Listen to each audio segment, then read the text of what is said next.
My honor and my privilege to introduce the Foundation's chairman and co-founder, Gordon Gund.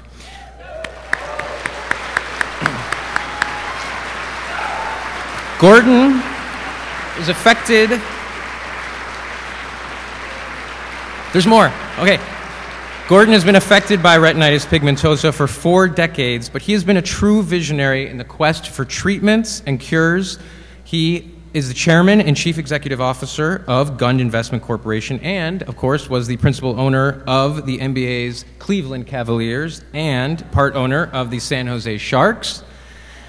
Ladies and gentlemen, there is not a person on the planet with a greater passion for bringing an end to these diseases, nor is there anyone who has done so much in support of that effort. Please, please help me welcome Gordon Gund.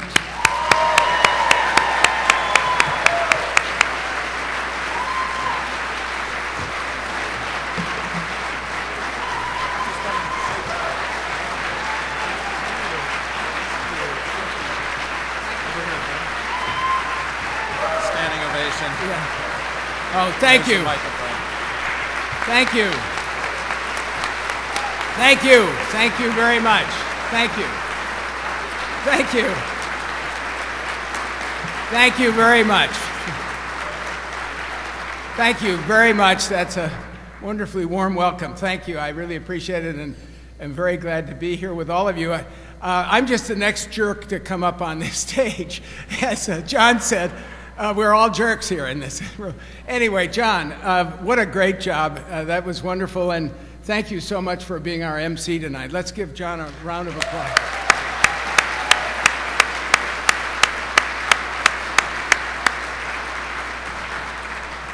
Well, for me, it's been a great conference. I hope it has for you. Have you enjoyed it? You know,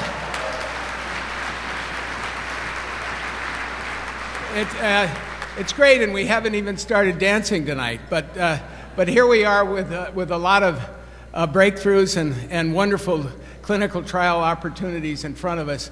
Hard not to love this one. This is a great conference. I also, I know that there was a poll taken yesterday at lunch about the number of people who were here for the first time. I never got the count, but whether you're here for the first time or this is your 5th conference, I hope you all have an appreciation for what a special occasion and special event this is for the Foundation. It's really like a big family reunion. It's wonderful to see everybody, to have a chance to hear voices I've heard before and talk to a lot of people. And we all come from, well, all over the country, 40 different states, more than 600 people here. It's just remarkable. All of you are passionate supporters, our chapter leaders, our volunteers, researchers, clinicians, members of the board of directors, our national trustees, and of course, part of our fabulous staff. So this is really incredible. I think the one thing we come from lots of different vantage points, different unique interests and life pursuits, but we all share one thing in common. It's a passion for a common mission. Towards which we focus this passion. For Luli and I, all of you are like family. The Foundation Fighting Blindness is, and it's really wonderful to be here with you. As you know, an event like this over multiple days just doesn't happen. It happens because of an extraordinary staff. We're very fortunate to have a professional staff under the leadership of our Chief Executive, Bill Schmidt, and his senior leadership team.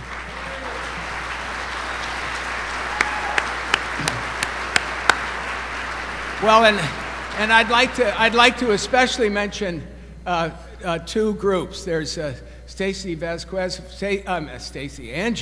Vasquez, Angie and her entire communications and marketing team that have done just an amazing job in organizing all this, getting all of us lined up and then executing it. So here's to you, Angie, and to your entire team.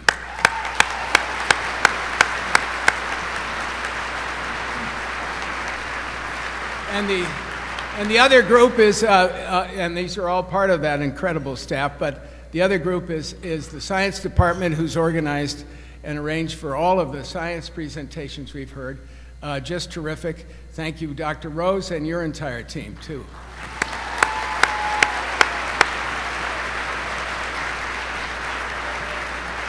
And before I get going, I also want to thank all the presenters. We have had people, experts from a lot of different fields, who've presented to us over the last couple of days, and panelists and basic scientists and clinical researchers. It's just terrific. Thanks to all of you for participating in this.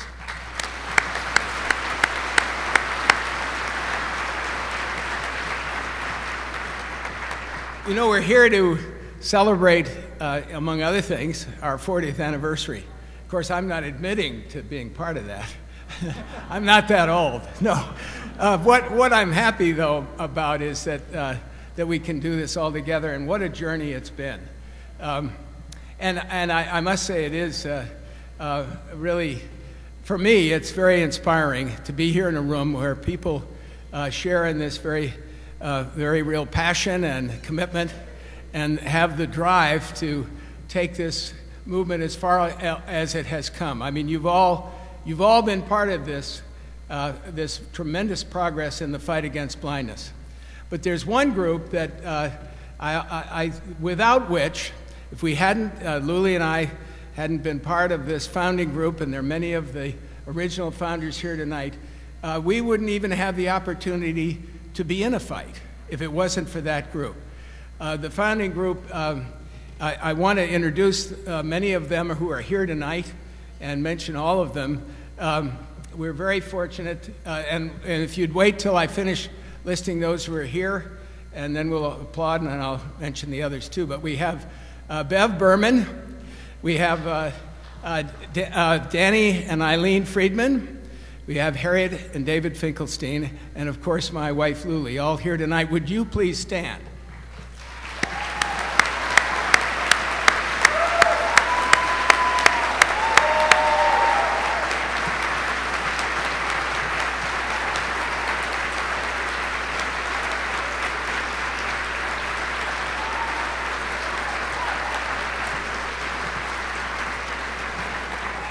At the wonderful group, great friends. And at the last minute, we learned that Shoshana Cardin was unable to join us. She's ill this evening, and same with Alex Yankeloff. But both of them we miss and are greatly appreciative for. And sadly, tonight, others who cannot be with us are the late Ben Berman, Jerome Cardin,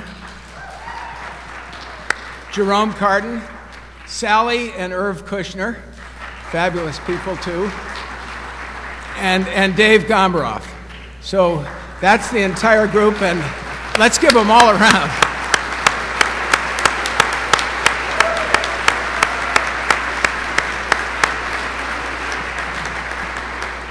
When we all got together 40 years ago in 1971 in a farmhouse in a small suburb outside of Baltimore, a suburb of Baltimore, we didn't really know anything about what was in store for us, really. What we did know is we were going to do everything we could to stop retinal degenerative diseases from causing blindness. And we had with us and bringing us together Dr. Elliot Burson, who is here tonight. Elliot.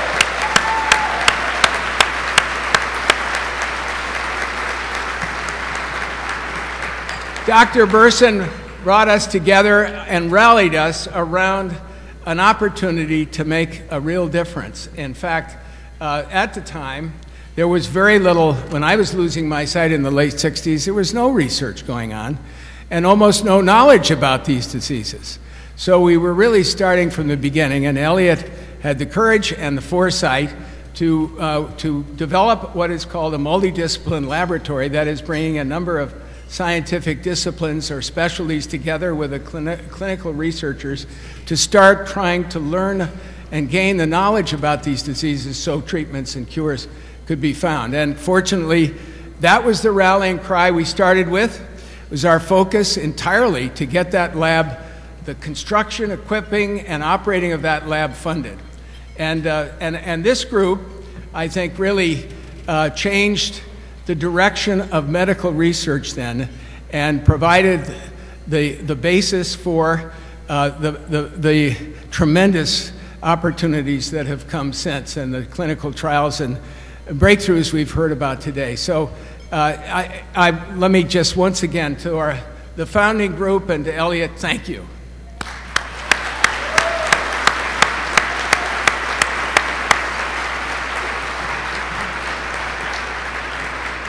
Now, over 40 years, of course, you're going to run into a lot of challenges and you're going to run into a lot of changes. And a lot of things aren't going to go as you hope, and so you've got to move through them and around them and do whatever you can to keep the forward momentum going. And we've been very lucky to have a number of outstanding entrepreneurial, committed leaders join us over these last 40 years, and many of them are here in this room. And I want to applaud all of you and thank you all, because, as I said before, it wouldn't happen without the efforts of all of you, of all of the researchers and all of the volunteers and all of the staff. But amongst those volunteer leaders that I would like to single out are our officers and committee co-chairs right now, many of whom, and one other, who've been with the foundation, all of them for more than 10 years, many for 20, many for 30 and beyond. Let me start with Bill Chatlos, who is here in the room and joined us.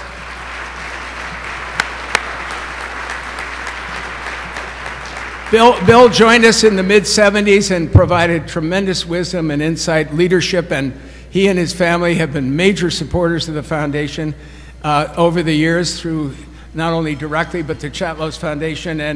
And actually, Elliot Burson is the William F. Chatlos Professor of Ophthalmology at Harvard University, thanks to the Chatlos family. And then I think all of you know Ed Golub. And Ed joined us 30 years ago. Sadly, he's not here tonight, or I would ask him to stand, but they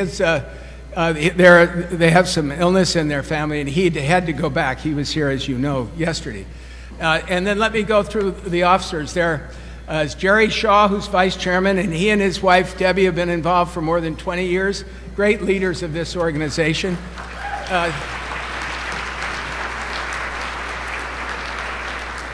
There's Joel Davis, who's the senior vice president of the foundation, also joined the effort in the 70s. And his mother, Helen, is here. Helen, why don't you stand? She was very involved. Was involved for more than 20 years, starting in 1972. So another as close to a founder as you can get. And then there's Haynes Lee, who's been involved for 20 years.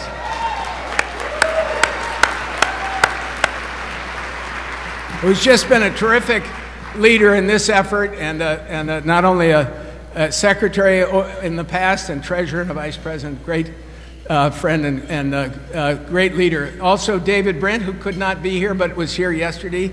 David is vice president and chairman of our Science Liaison Committee, and also Yvonne Chester. Yvonne, you're here.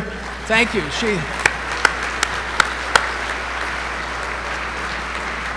And there are a couple of other people, donors I want to mention, who have been involved from very early on, starting with the trustees of the George Gunn Foundation, who were involved at the very beginning and are not here, and also Steve Wynn. Both of these donors, Steve is fabulous too, and as you may know, both of them continue to be major supporters of the effort now. So let me give you a little bit of history, then we have a video, then I have some more remarks to put you to sleep before you have your dessert. So get your wine glass filled. Anyway, first of all, I want to just mention that when we started, shortly afterwards, with Ben Berman, who was an incredible, relentless fundraiser, the best I've ever known. I mean, he would open his heart and he would bring people in. We just did a great job.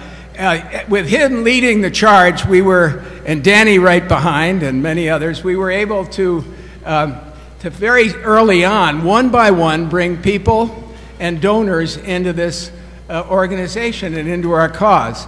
And before long, we'd built up not only quite a number of donors, not only in the United States, but overseas. We also had begun to open up chapters outside of Baltimore. My wife, Luli, started a chapter in early 1973, and others started them, and she's still running it.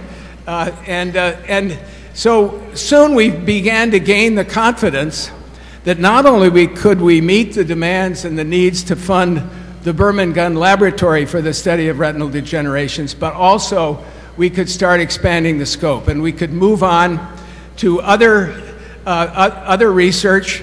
And it was clear at the same time we realized, as we learned more about the retina, that there were many more diseases that involved many more hereditary related eye diseases involved than just RP. And that meant the list goes on. It's a long list, but Stargardt's and Usher's disease and macular degeneration and on and on. We knew it would be a much more complicated and more demanding effort than we had thought at the first. And that was when those two things collided: our ability to raise more money and our ability and the knowledge that it was a much bigger effort and much more than just getting this first laboratory going, which was huge. And that laboratory has been, the Berman Gunn Lab, hugely productive under Elliott's leadership, hugely productive. But we also knew we needed to expand the base of research, and so brought in a scientific advisory board that was second to none, and that has made all the difference in terms of our research program, in developing the strategy of it, in giving us the credibility and the integrity for the research we were funding, and in making sure that we were on top of new technology developments so that those were applied as early and soon as we could, in giving us the ability to attract and bring in young scientists, young clinicians to really populate the field from the very beginning with a lot of great people. And to start with the people on that board, and there's some of them here tonight, the original board, there are also a lot of the other members of scientific advisory board here tonight, but was Dr. Alan Ladies, who chaired it for 32 years. Alan, thank you.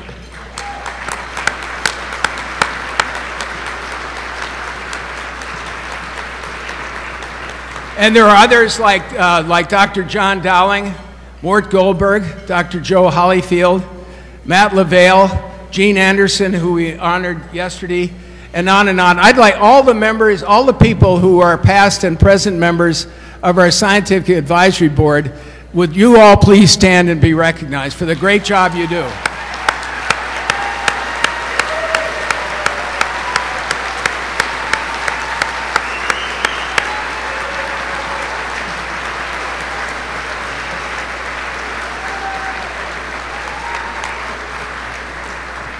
They're just the best. The best. I mean, they're world class, and that's our greatest resource in my mind, because they've really developed this whole program. You heard this morning from Paul Sieving about one example that those of you who were here heard him describe how this gene therapy treatment that is restoring sight to young people that are blind, how it all started and how long it took. And that was this scientific advisory board that hung in there and really made it happen. Now, I mentioned leaders, and we also have altogether an extraordinary board of directors that work very hard on all of this. And I'd like the members of the board of directors who are here to please stand.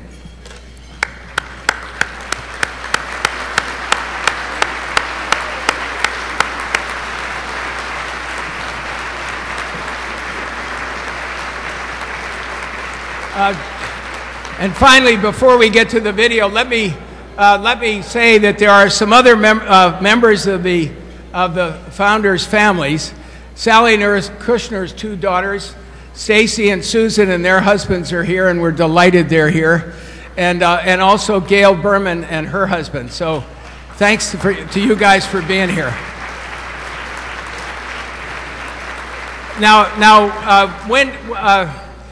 It's really all about, our funding is all about funding the research.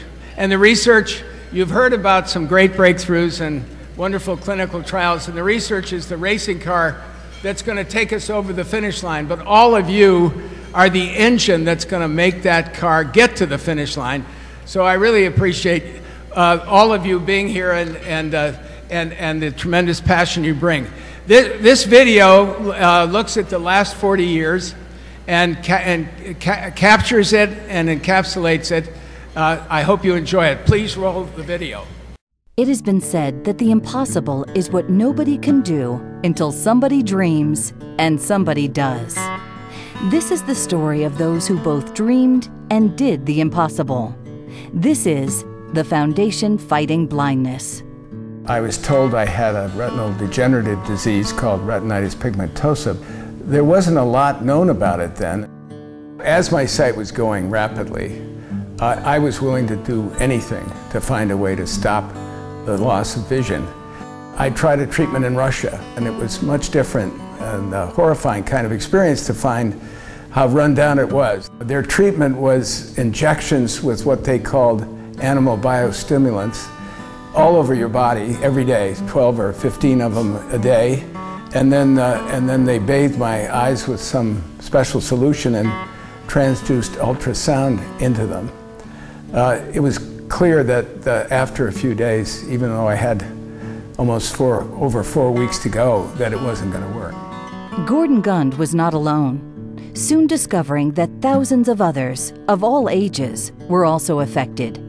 He learned just how little was known about retinal degenerative diseases. Mindy was diagnosed with retinitis pigmentosa on February 19, 1971. Joanne was diagnosed several days later. We looked at these two girls and said, how can this be? What can we do? In the early 70s, there were virtually no good options for a parent who had a child with retinitis pigmentosa.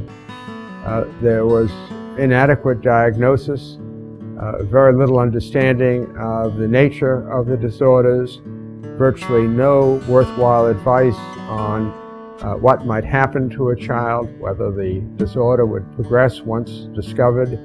We just could not accept this diagnosis, and we had to do something. While very little was known about RP, an ophthalmologist named Dr. Elliot Burson at Harvard Medical School was working to gain a better understanding of the disease so he could help his patients. My late husband, Ben, and Dr. Burson discussed the possibility of establishing a multidiscipline approach to retinitis pigmentosa. The Retinitis Pigmentosa Foundation was incorporated in September 17th of 1971. Dr. Burson set up a meeting for my late husband, Ben, and Gordon Gund to meet. Gordon and Ben got together and they had a meeting of the minds of what had to be done. Gordon Gund and the late Bernard Berman, along with the other founders, proved to be a formidable team and soon joined forces to raise funds for the Retinitis Pigmentosa Foundation, the forerunner to the Foundation Fighting Blindness. Its mission? To fund research that will lead to treatments and cures for retinal degenerative diseases. I had a phone call from this fellow named Gordon Gund, and we talked for a while. He was telling me about this fledgling board and scientific effort to find the causes and treatments for retinitis pigmentosa. And he invited me to a board meeting. I remember going to the first board meeting and meeting this handful of people that had put this foundation together. And that meeting was held in a suburban motel meeting room outside of Baltimore, and it was pretty unimpressive. Then the impressive part came to me. Listening to these people and understanding their dedication to fighting the fight. The foundation, at its inception, filled an exceptionally important role. There was just no place where you could get further information, no way to meet others who had a similar problem. The foundation filled a series of needs. As the foundation attracted affected families and concerned volunteers, they realized that turning their dream into a reality would require extensive funding and an experienced team of passionate researchers. They developed the Scientific Advisory Board to architect the Foundation's research funding program, and in 2004 established the Foundation's clinical arm, the National Neurovision Research Institute. The clinical arm, or the translational arm, the NNRI, was created to take the laboratory research from the bench and translate it to the patient. Knowledge and discovery, block upon block, that our researchers have built have led us to the point where now it's no longer a hope for a treatment or cure or prevention. It's a reality. The foundation gives me a tremendous feeling of hope. You know, it's the main connection to updates on research. It's a connection to networking with other people and other retinal degenerative diseases that have talked to other doctors. It's a great way to keep informed and keep up to date and keep inspired. I literally think every day about the tremendous opportunity we have to change the world for thousands and possibly millions of people, both in the United States and beyond. Over the past 40 years, the Foundation Fighting Blindness has raised a total of $425 million. $325 million of that has gone directly into research in our public education programs. We couldn't be doing what we're doing without all the volunteers and donors that we have all across the United States. This is really about them, and they provide the energy and the passion and the drive to raise the money to fund the research. We have funded the research that has really led the way in understanding macular degeneration, the retinal degenerative disease that's responsible for blindness in over 10 million Americans and hundreds of millions around the world. We have led the way in the gene therapy project to restore sight to individuals with the childhood form of blindness, Leber's congenital amaurosis. We've restored sight in an 8-year-old child. We've restored sight in a 44-year-old mother who can now walk her kids to and from school. Really made a tremendous difference in those areas. And we're building on those. We are funding the high impact, high result type of work that is leading the field in retinal degenerative research. Since its inception in 1971, the Foundation's goal has remained the same: provide hope to millions of people around the world who suffer from retinal degenerative diseases, and one day, find cures for all who are affected. The Foundation's role in helping us to achieve this goal has been critical and brilliant.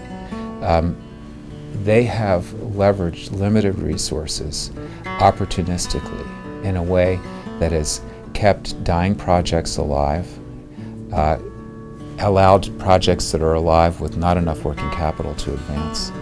And I can say that without their support, I doubt that we would, at this point in time, have identified so many of the genes that cause different forms of retinitis pigmentosa and have as many clinical trials today in progress to actually treat these blinding conditions.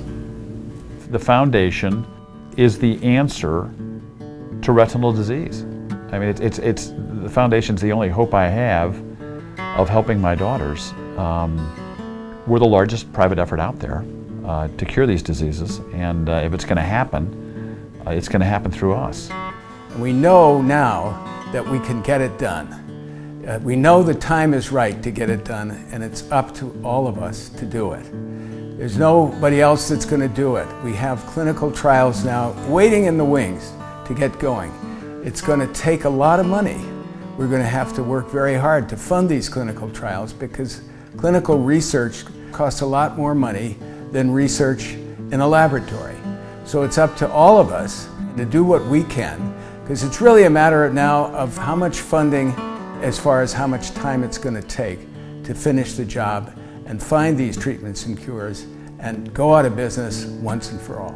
There's enormous hope, not just based on we're going to put all these things together and it's going to provide wonderful research. Now here is a body of information. It's way more than hope.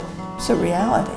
It's one thing to be successful in business, be a successful parent, be a successful spouse, but to have the opportunity as an ordinary human being to be part of changing the course of the world in a better direction.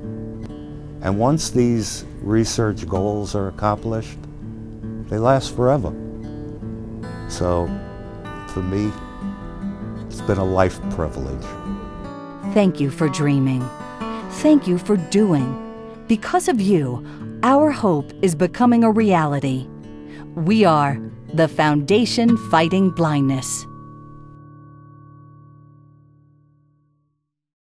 Well, that's really a wonderful story, isn't it? And we know now it's unfolding still. It isn't finished, but we know where it's headed. And it's thanks to all of you that we are at this great point in time for the foundation and for people with retinal degenerative diseases. When Luli and I had a film crew come to our house a few weeks ago to shoot some footage for this video, and spent several hours there, and at the end I felt the shoot had gone well. But that night I was unable to sleep because I kept thinking of the things that I didn't say, that I didn't mention, the milestones that we've achieved, and most of all I kept thinking of all the people that had had so much a part of this, been so much a part of it, that I didn't have a chance to mention. And as it turns out, there have been too many milestones. That's the high-grade problem here, to mention them all, and there have been too many people. But let me take just one more minute to sketch out something of what's happened. When you heard this, and I mentioned earlier, to begin with, it was all about developing the critical knowledge, the knowledge that was essential to be able to start finding treatments and cures. In 1989, we had the first gene for retinal degeneration was discovered. And since then, researchers that we've funded and others, but mostly researchers we've funded, have discovered more than half of the number of genes responsible for these diseases. And with the technology that's now available, it is clear that within the next 5 years we'll have most, if not all of them, identified and discovered. So that's quite a change, and we have been in the era of gene discovery.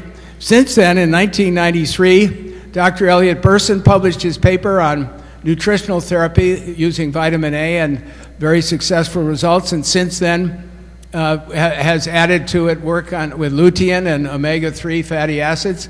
And now, I mean, really kind of a breakthrough for those of us waiting for other treatments or cures. He's shown that with a lot of forms of retinal degenerative disease, he's able to extend the life of the average useful vision life for those people by more than 20 years. Quite a breakthrough, Elliot. Thank you.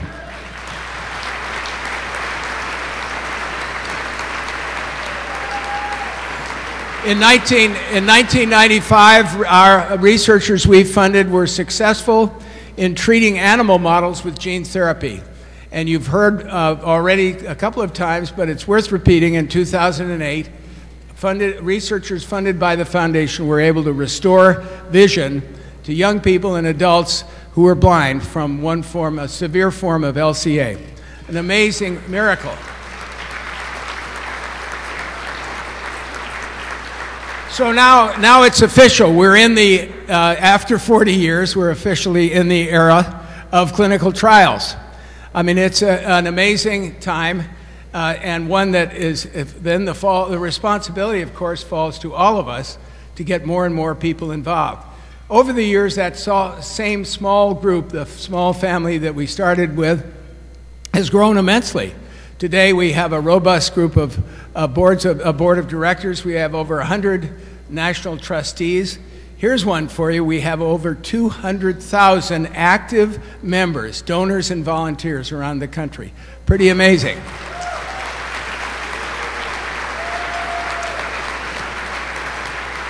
And we have a staff of close to 100 people that are working tirelessly every day on behalf of achieving our mission. So they do a tremendous job. We're very fortunate. I